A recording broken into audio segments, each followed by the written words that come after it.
Hello everyone and welcome to something a little bit different than anything I've done before.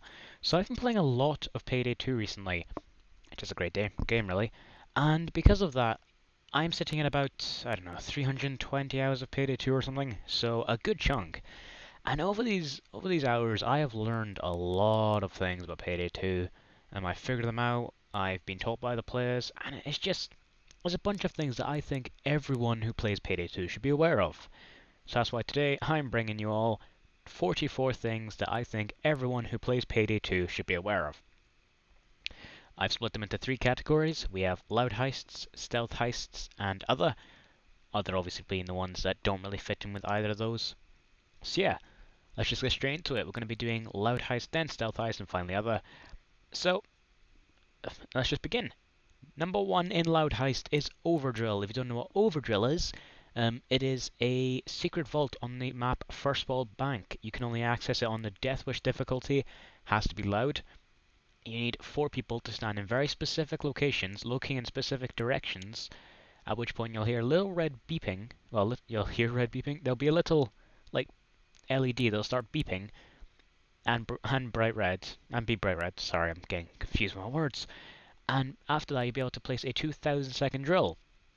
And behind that, there'll be a little corridor where you have to put in a puzzle.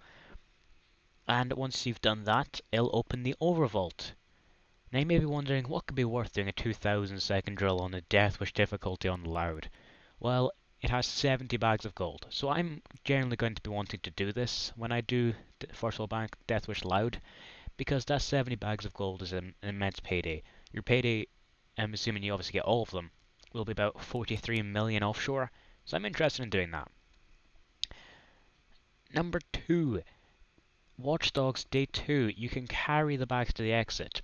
Now what I mean by this is, say you're doing on overkill. You get the 12 bags on day 1, so now you can move them all on day 2 to the warehouse. The boat comes, you put the first 4 on. The boat leaves, boat comes back, you put the second 4 on, boat leaves. You can then, assuming you have 4 people in your lobby, carry those last 4 to the escape. As long as everyone holds one and doesn't drop them, it will count. Bane will often say, we lost a little coconut shop. You can see in the bottom right that it says you secured 12 bags.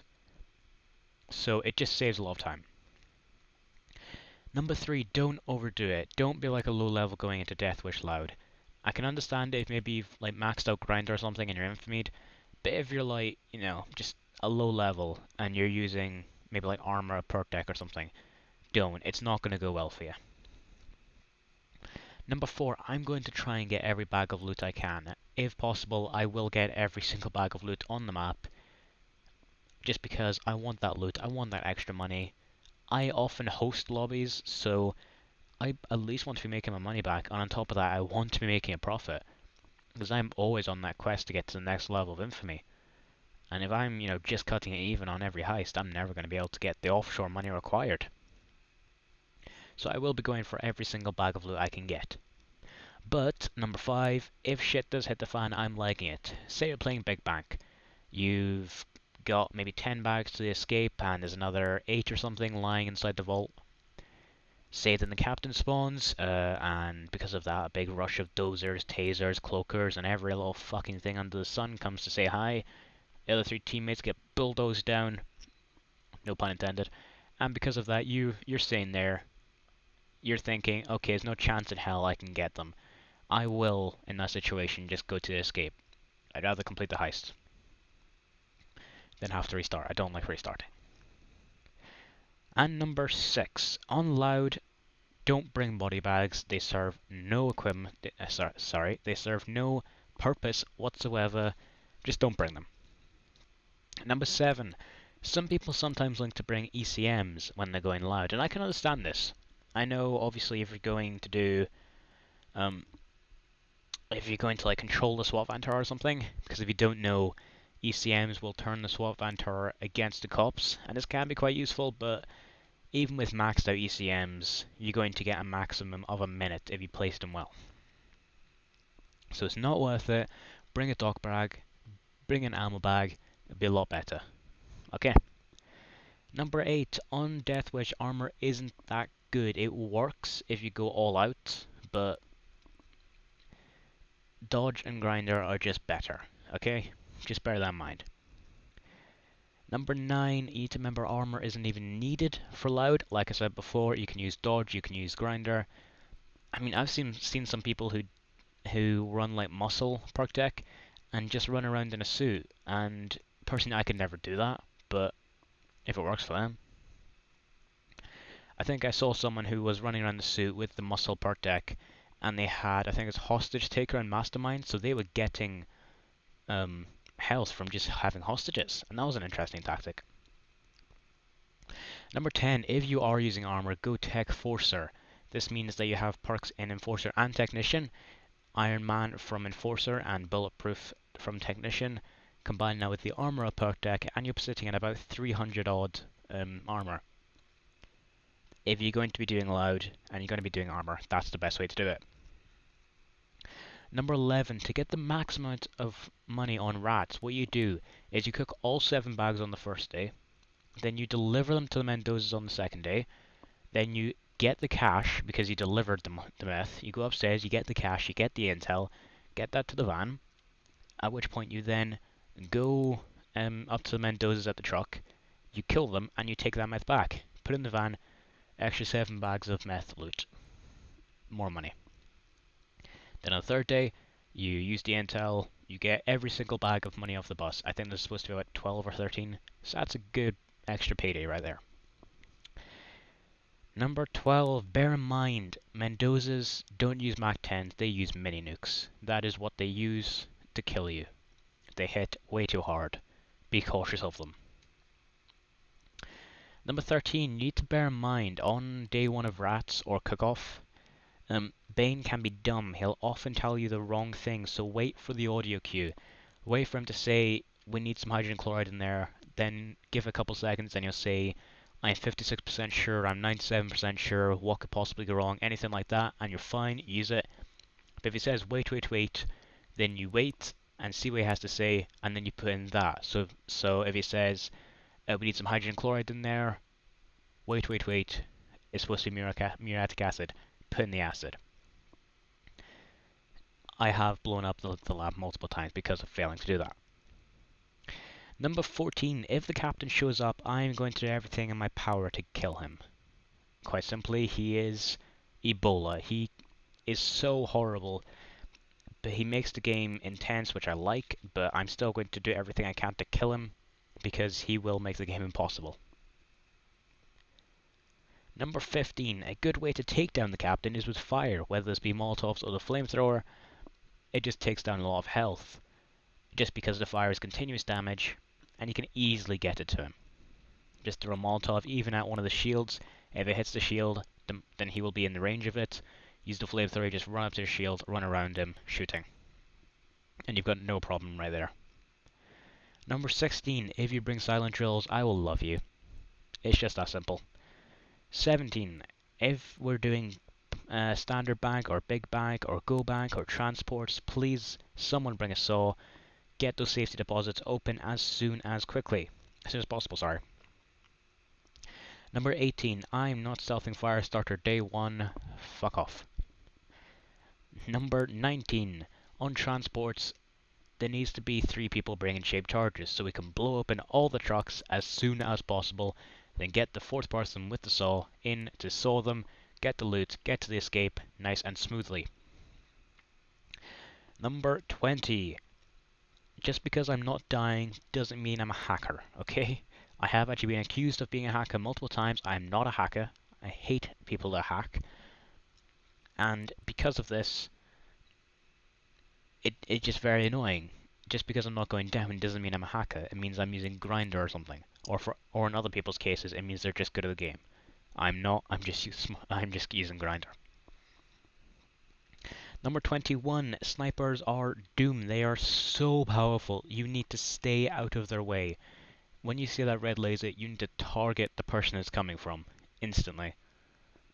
Them and bulldozers are the biggest threats. Number 22, if you're playing Birth of Sky, take a parachute when you jump out the plane. You'll go into custody when you hit the ground if you don't have one, and while I can just tie down a sieve and you'll get out almost instantaneously, it's just better to bring a parachute. It just makes life a lot easier because then I can be looking for the money pallets instead of getting your ass out of jail. And now onto the stealth heists. So, number 23. If we're doing a stealth heist, bring ECMs or body bags. Don't be bringing ammo bags or doc bags or med kits when we're doing stealth. They're just useless. Number 24. There is a limit to the quantity of pages you can have. You can only have 4 pagers in a game. There's no way to increase that without using like a glitch or a bug or an exploit or something, which is just stupid. Number 25. Bear in mind your detection risk. You want high concealment weapons. You want your detection risk when you're stealthing to be down at 3, not up at 75.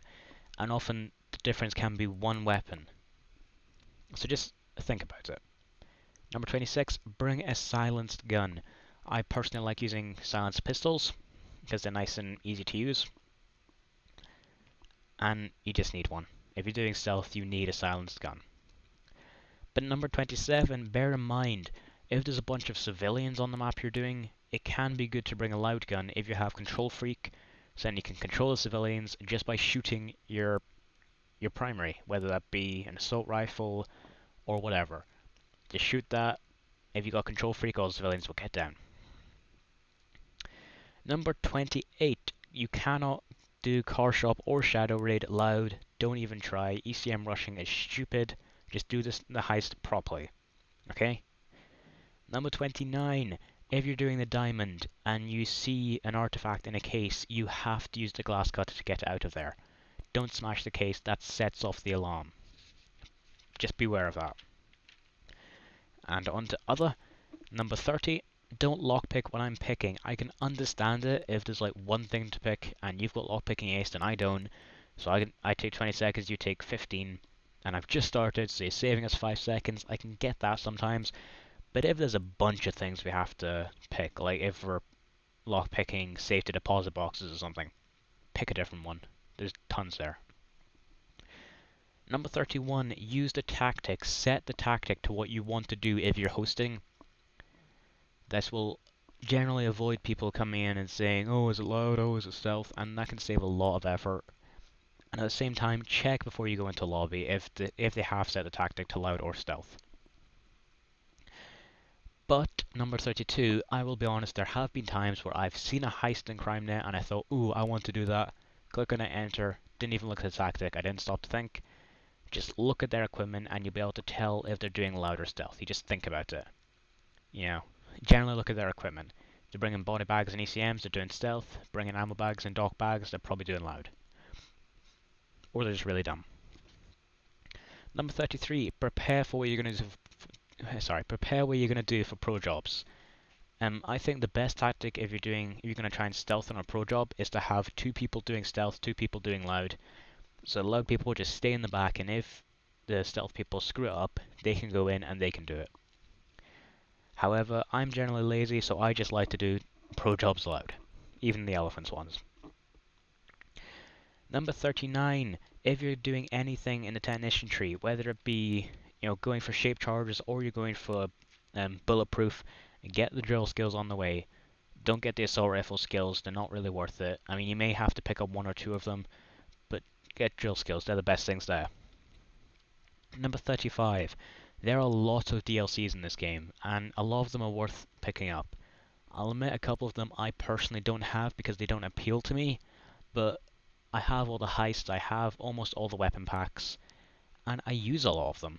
There isn't a heist in the game that I haven't played multiple times, and I don't think there's a weapon in the game that I haven't used at least once. There might be that I've missed, but I'm pretty sure I've used the majority of them. And number 36, you need to remember, hipfire is good in this game. It's not as good with like fully auto weapons, but I use pistols a lot, even when going loud, and they're fairly pinpoint accurate, even just with hipfire. So you can run around, you can do those shots, get those headshots off while using hipfire. And also it can be a lot better because you don't have to wait that fraction of a second to get into ADS, which can be the difference between going down and not going down. Number 37, if you're thinking about getting a character pack but you only really care about the perk decks, I'd recommend getting the so-called pack. This is because the perk deck is Grinder, which is the best perk deck in my opinion, because it quite simply works as you deal damage and you get health back. And maxed out with a little bit of dodge on the side, this allows you to go like Death Wish Loud quite successfully. Number 38. There is not really any bad guns in the game. Some guns are better than others in certain situations. For example, the Thanatos is amazing against dozers, not a good gun for stealth. The bow is a great gun for stealth and it's great fun, but it's not that good against a captain.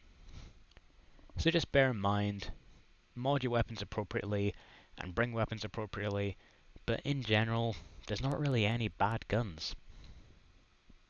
Just try and prepare for all situations. Number 39. HUDs are allowed. As you will have seen in this video, I use Hawk's HUD, and Overkill is perfectly fine with HUDs. I think they actually genuinely endorse Hawk's HUD, and they definitely don't have problems with other ones. But number 40, mods aren't. Hacks and mods are blatantly not allowed.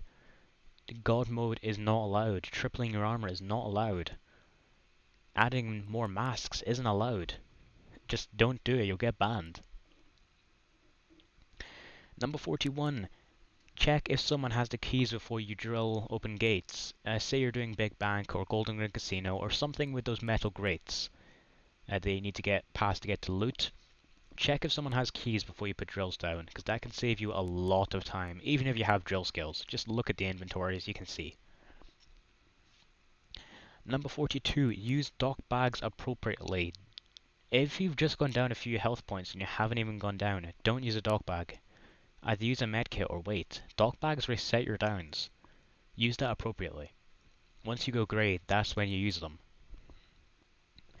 Number 43. Use variation in your heist. Don't farm a heist. Not only is that not that fun, it doesn't show you what the game has to offer, but you actually get less XP for it. The more you do a heist, the less XP you get.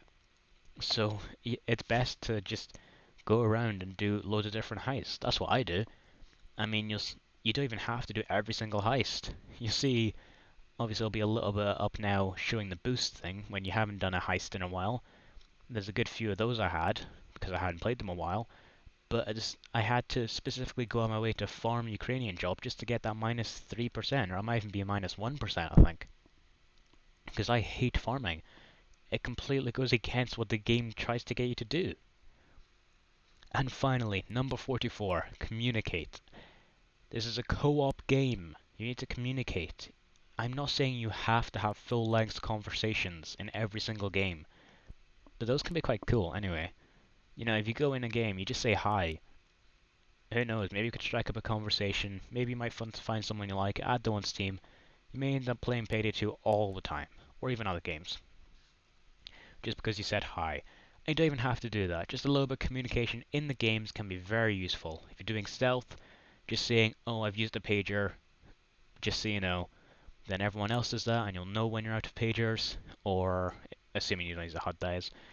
Or if you're doing loud on, say, Hotline Miami, you know, you go down to the basement and you say, oh, we're looking for the barcode for missiles. And that way you can just save a lot of effort for everyone. So yeah, that is my 44 things that I think everyone who plays Payday 2 should know. If you think I've missed anything out, please leave a comment. I'd love to hear from you. And yeah, if you enjoyed the episode, please smash that like button. If you want to see more from me, go and abuse that subscribe button. Your only advice, feedback, or just say hello, comments are right down there. Go on and follow me on Twitter, links down in the description. Thank you all for watching, and I'll see you all next time. Bye.